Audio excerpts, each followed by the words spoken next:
اعوذ باللہ من الشیطان الرجیم بسم اللہ الرحمن الرحیم۔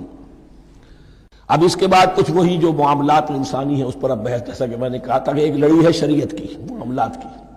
یہ تو بڑے بڑے پھول جو تھے، آیت الآیات اور آیت البر۔ یا ایھا الذین آمنوا کتب علیکم القصاص فی القتلی، اہل ایمان تم پر لازم کر دیا گیا ہے مقتولوں کا بدلہ لینا۔ قتلہ قتیل کی جمع بھی ہے، اور مقتول سے یہ مصدر بھی ہو سکتا ہے کہ تمہارے لیے یعنی اس معاملے میں سہل انگاری صحیح نہیں ہے۔ انسانی تمدن کی جڑ کٹتی ہے جب کسی معاشرے کے اندر انسان کا خون بہانا عام ہو جائے، تمدن کی جڑ کٹ جائے، تو قصاص تم پر واجب ہے۔ یا ایھا الذین آمنوا کتب علیکم القصاص فی القتلی الحر بالحر والعبد بالعبد والانثى بالانثى۔ ایک آزاد کی جگہ آزاد ہی قتل کیا جائے گا۔ آزاد نے قتل کیا ہے تو ظاہر بات ہے وہ آزاد ہی اس کی جگہ قتل ہوگا۔ یہ نہیں وہ کہے میرا غلام لے جاؤ، میرے دو غلام لے لو، نہیں۔ والعبد بالعبد، اور عبد کی جگہ عبد ہی ہوگا، جس نے قتل کیا وہی قتل کیا جائے گا۔ والانثى بالانثى، اور اگر قتل کرنے والی عورت ہے تو وہ عورت ہی قتل ہوگی۔ اس میں چونکہ وہاں بہت سے رواج مختلف تھے، بہت سے معیار بھی مختلف تھے۔ اگر اوسی خزرجی کو قتل کر دے تو 1/3 خون بہا، 3 گنا خون بہا، اور خزرجی اوسی کو قتل کرے تو 1/3 خون بہا، یہ ان کا قانون تھا۔ اسی طرح یہ کہ آزاد میں اور غلام میں فرق تھا، لیکن ہماری شریعت میں اگرچہ یہ طویل بڑا مضمون ہے اور اس میں کافی فقہا کے اقوال ہیں مختلف، لیکن امام ابو حنیفہ رحمۃ اللہ علیہ کا قول یہی ہے کہ تمام مسلمان آپس میں کفو ہیں، برابر ہیں، لہذا یہاں کوئی فرق نہیں کیا جائے گا قتل کے مقدمات میں۔ فمن عفی لہ من اخیہ شیء فاتباع بالمعروف واداء الیہ باحسان، پھر جس کو معاف کر دیا جائے کوئی شے اس کے بھائی کی جانب سے، یعنی جو مقتول ہے اس کے ورثاء اگر کہتے صاحب ہم اس کی جان بخشنے کو تیار ہیں، چاہے وہ خون بہا لے لیں یا ویسے ہی معاف کر دیں، تو جو بھی کچھ خون بہا طے ہوا ہو اداء الیہ باحسان فاتباع بالمعروف، تو اس کی پیروی کی جائے معروف طریقے پر اور ادائی کی جائے خوبصورتی کے ساتھ۔ ذالک تخفیف من ربکم ورحمہ، یہ تمہارے رب کی طرف سے تخفیف ہے، آسانی کی ہے اور رحمت ہے، اور اس کی رحمت ہونا بہت واضح ہے۔ اگر یہ شکل نہ ہو تو پھر قتل در قتل کا سلسلہ جو ہے وہ جاری رہتا ہے، لیکن اگر یہ ہو گیا کہ قاتل کو لا کے سامنے کھڑا کر دیا، لو بھائی اب تمہارے ہاتھ میں اس کی جان ہے، چاہو تو یہ قتل کر دیا جائے گا، چاہو احسان کرنا چاہو بخشنا چاہو ویسے ہی بخش دو، چاہو تو خون بہا لے لو۔ اس سے کیا ہوگا کہ وہ دشمنیوں کا جو دائرہ ہے وہ پھر سمٹ جاتا ہے، بڑھتا نہیں۔ اس میں بڑی رحمت ہے اللہ کی طرف سے۔ قانون جو ہے اسلام میں قتل کا، اس میں مدعی ریاست نہیں ہوتی۔ آج کل ہمارے ہاں غلطی یہ ہے، مدعی ریاست بن جاتی ہے۔ یہ مدعی ہوتا ہے یہاں پر جو بھی مقتول کے ورثاء ہیں، اور کسی کو صدر کو کیا، صدر کے باپ کو بھی اختیار نہیں ہے کہ کسی قاتل کو معاف کر دے۔ قاتل کو معاف کرنے کا جو اختیار ہے وہ صرف مقتول کے ورثاء کو ہے، کوئی صدر نہیں کر سکتا۔ ہمارے دستور میں ہے، پوری شرح پوری شق موجود ہے۔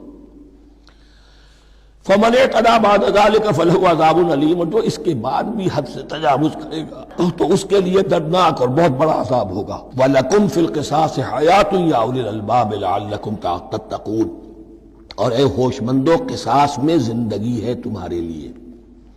ایک روحانی تصور ہے معاف کر دینا اچھا ہے، اسلام بھی کہتا ہے ان تعفوا وتصفحوا وتغفروا فإن اللہ غفور رحیم، لیکن قتل کے مقدمات میں سہل انگاری جو ہے وہ اچھی نہیں ہے، پیروی شدت کے ساتھ ہونی چاہیے تاکہ اس سے آگے قتل کا سلسلہ بند ہو۔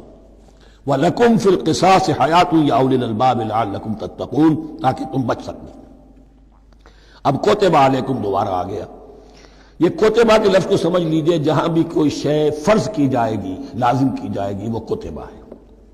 اسی لیے شریعت کے لیے قرآن مجید میں جو لفظ ہے الکتاب، الکتاب اس معنی میں کہ اس میں شریعت خداوندی پوری کی پوری موجود ہے۔ کتبہ علیکم، کتبہ علیکم اذا حضر احدکم الموت ان ترک خیرا الوصیۃ للوالدین والاقربین بالمعروف، تم پر واجب کر دیا گیا، فرض کر دیا گیا، جب تم میں سے کسی کی موت کا وقت آ جائے، اگر وہ کوئی خیر مال چھوڑ رہا ہو، دولت چھوڑ رہا ہو، تو اس کے لیے فرض کر دیا گیا وصیت کرنا اپنے والدین کے حق میں اور رشتہ داروں کے حق میں انصاف کے ساتھ۔ ابھی چونکہ قانون وراثت نازل نہیں ہوا تھا، یہ ابتدائی قدم اٹھایا گیا۔ وہاں ہوتا یہ تھا جو آج بھی ہندوؤں میں ہوتا ہے، جو مر گیا اس کی ساری جائیداد کا مالک جو ہے بڑا بیٹا، چھوٹے بیٹے بھی نہیں، نہ بیٹیاں نہ بیوی، کچھ نہیں، تو سارا کا سارا مال جو ہڑپ کر جاتے تھے، کسی کو کچھ نہیں۔ یہاں یہ کہ اب پہلا ابتدائی حکم دیا گیا، لیکن یہ آیت منسوخ ہو جائے گی سورہ نساء میں جب پورا قانون وراثت آ گیا، تو اب یہ آیت منسوخ شمار ہوتی ہے۔ ناسخ وہ قانون وراثت ہے جو سورہ نساء کے دوسرے رکوع میں آئے گا۔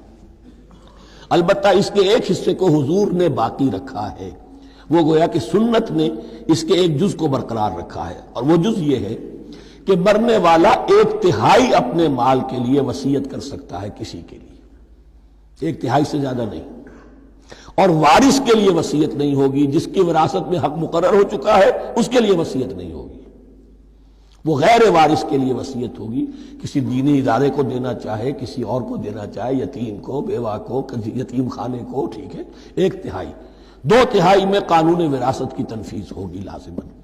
تو اس آیت کا صرف اتنا حصہ باقی رکھا ہے حضور نے صلی اللہ علیہ وسلم۔